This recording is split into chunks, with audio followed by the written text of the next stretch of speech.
it's Liz from Old Stables Crafts, independent Stampin' Up demonstrator. I am bringing you the last of my projects using the February craft kit today. There will be others, I'm sure, but this is the last one that's sort of planned in this little mini series. So this uses, obviously, the February craft kit and two of the optional extras, which is the Hello Easter stamp set and the ruffled dynamic impressions embossing folder. Can't say that today apparently. So I'm going to change the colours a little bit, not hugely, just a little bit. Well, actually quite a lot, but just for a bit of variety. But the first thing I'm going to do is do my embossing. So I need a piece of Pool Party, which is cut at 5 by 3 1/4. Dimensions will be on the blog post linked immediately below. I'm going to spray this using one of our misters, just gently on both sides. It just helps, particularly with the dynamic embossing folders, to soften the weave a bit.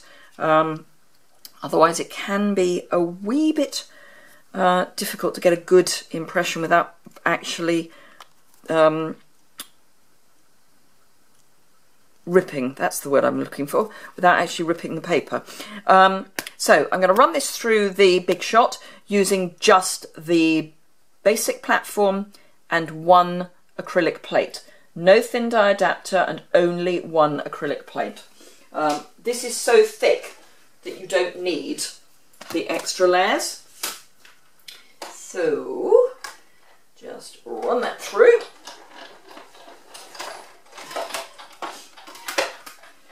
So that's that done. Whoops, throw things across the room, why don't I?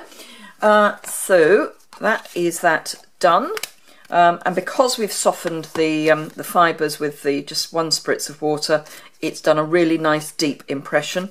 You've got a choice of sides. So there's this side, or there's this side. They are not the same. I used this side previously. I'm going to use this side this time because I can. So let's pop that to one side. This is one of the sheets of the Delightful Daisy paper that is in my February pack. I have cut this to 5 5/8 by 3 7/8. Metric and everything, as I say, linked below. So I'm just going to pop that on here first. Actually, I'm going to pop the fast fuse on the card rather than the other way round. I find it a little bit easier to do it that way round. Then I can get things lined up a little better first. I'm gonna, well, no, I will line it up this side. I find that holding something sticky is not conducive to getting it lined up. I'll then pop all of that to one side to finish its thing. I've got a piece of just Whisper White scrap. My large egg, which has got this floral pattern on it. Now on the original I use Island Indigo and Tranquil Tide to give this sort of slightly aqua ombre look. This time I'm going to use Calypso Coral and Daffodil Delight. I am going to use the piercing mat. This is a very, very solid stamp, so we want to give it all the help we can.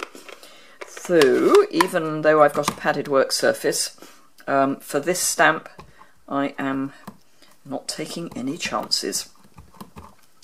So let's ink that up, preferably without lines across the middle of the stamp. So that's that inked up.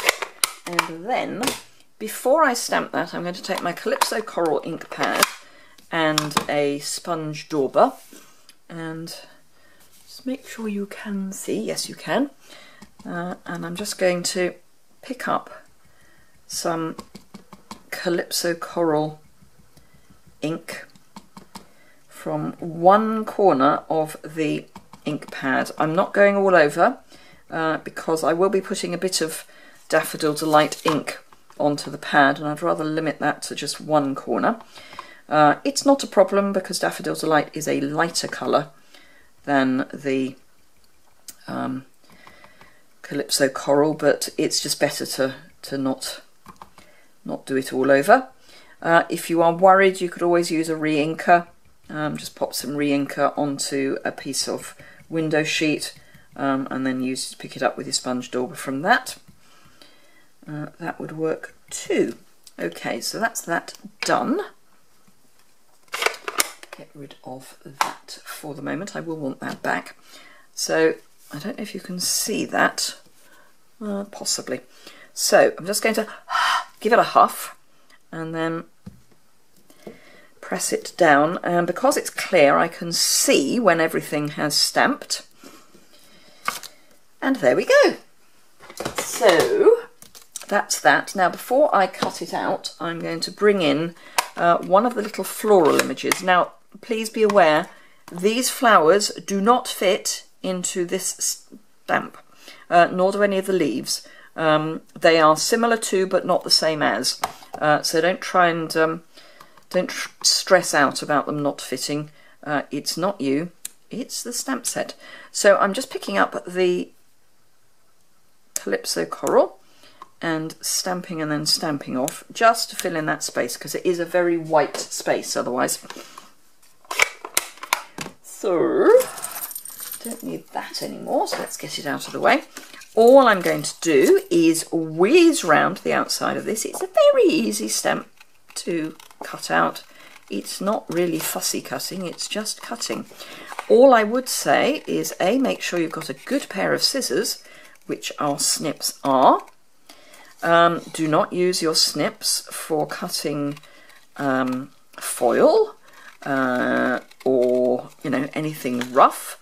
I would tend to suggest that you have a pair specifically for glimmer paper, because that is quite rough. Do not expect your beautiful snips to chop through glimmer paper and then be good at fussy cutting, but this is an easy cut, and move the paper, not the scissors, and you're done. So the only other thing I'm going to do, and I'm going to do it before I put the dimensionals on, is, oh, I just realised I was going to add something, never mind. I didn't, it's fine. So I'm just going to take some of our faceted gems and just pop those in the middle of where we stamped. The middle is not terribly pretty, the way that I've stamped it. So that's fine, because I knew I was going to put the faceted gems over the top. So not a problem. Right. Dimensionals, a reasonable number. It's a big image, so you're going to want a reasonable number. Also, because it's on the Whisper White, it's not as robust as it would be if it was on the thick Whisper White. I didn't give you thick Whisper White in your kit, therefore I'm not using it, because that wouldn't be fair. I'm trying to only use, certainly as far as paper products and ribbon and that sort of stuff, items that I gave you. Now this is still a little damp, so I'm going to just blast it with my heat tool, which I shall do under my desk. But that gives me an ideal moment to remind you to subscribe, like, comment. So bottom right hand corner you'll see a subscribe button. If you want to see these videos regularly, then that's a good way to make sure that you're aware of what's come out. If you like it, that would be lovely. And if you leave a comment, then I will get back to you in the next few days. I tend to have a bit of a session, so right, let's see. I used it that way before, so I'm going to use it the other way this time. So I shall put my fast fuse on. Whoops, apparently I won't be putting my fast fuse on this side.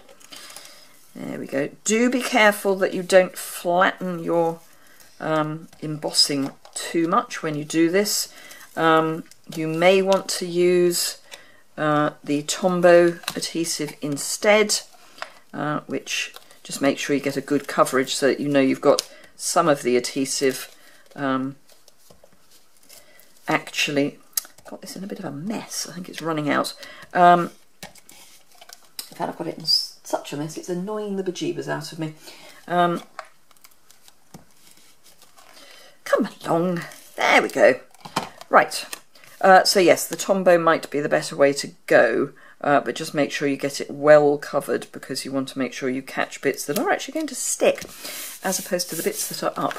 So there we go, that's that. And then just take our Easter egg and pop it in the middle. So, quick, easy, pretty. I hope you enjoyed that. Do give it a thumbs up. If you need any of the products, remember I am a Stampin' Up demonstrator in the UK, so if you are in the UK, I would be delighted to add you to my customer base. I send a thank you card to everyone who shops with me, and if you use the Hostess code, then you will also get a share in the Hostess rewards for that particular month. And if you would like the craft box, hop over to my blog, and all the details are there. Thank you very much indeed for watching, and I will see you again very soon.